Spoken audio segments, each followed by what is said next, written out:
നമസ്കാരം, പ്രവാസി മലയാളിയിലേക്ക് ഏവർക്കും സ്വാഗതം.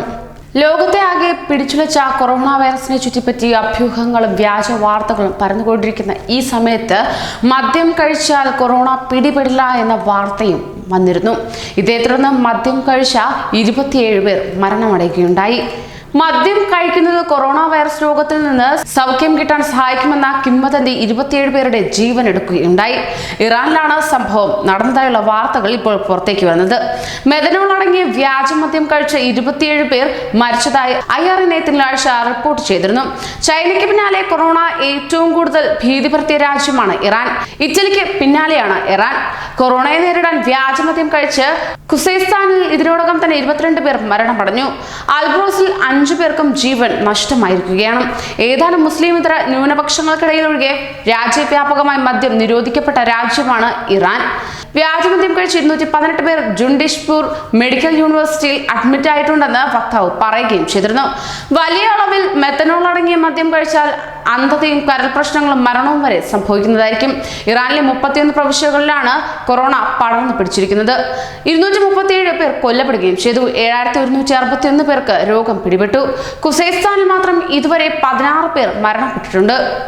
എന്നാൽ അറിയേണ്ടത് ഒന്ന് മാത്രം, ഏകദേശം 60 വർഷം മാത്രം പഴക്കമുള്ള ഒരു വൈറസാണ് കൊറോണ വൈറസ്. ആദ്യകാലത്ത് വളരെ സാധാരണ പനിയുടെ രൂപത്തിലായിരുന്നു തുടങ്ങിയത്. പിന്നീട് കടുത്ത ശ്വാസകോശാണുബാധയുടെ രൂപത്തിൽ രൂക്ഷമായി പ്രത്യക്ഷപ്പെടാൻ തുടങ്ങിയിരുന്നു.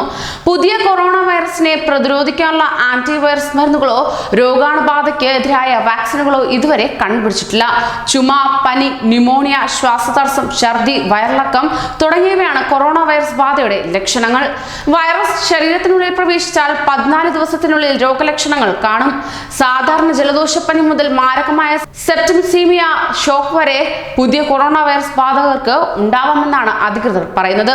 ആദ്യഘട്ടം എന്നത് ജലദോഷപ്പനിയായിരിക്കും. ചെറിയ പനി, ജലദോഷം, ചുമ, തൊണ്ടവേദന, പേശിവേദന, തലവേദന എന്നിവയാണ് ലക്ഷണങ്ങൾ.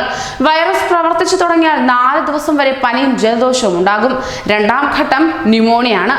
പനി, ചുമ, ശ്വാസതടസ്സം, ഉയർന്ന ശ്വാസനിരക്ക് എന്നിവയാണ് ലക്ഷണങ്ങൾ. മൂന്നാം ഘട്ടം എന്നത് ARDS, അതായത് അക്യൂട്ട് റെസ്പിറേറ്ററി ഡിസ്ട്രസ് സിൻഡ്രോം. ശ്വാസകോശാറകളിൽ ദ്രാവകം നിറയുന്ന അതീവ ഗുരുതരാവസ്ഥ. രക്തസമ്മർദ്ദം താഴുകയും കടുത്ത ശ്വാസതടസ്സം ഉണ്ടാവുകയും ചെയ്യും.